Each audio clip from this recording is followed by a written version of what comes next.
తలచుకినట భంగిమవో ధీంతన తోంతన శంకరునికి సంకీర్తనవో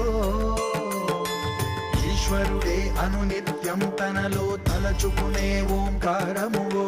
శివ హృదయం కరిగించే ఆ పంచాక్షరివో నీ మదిలో మహాదేవుడినే కొలువుంచగా కైలాసమువో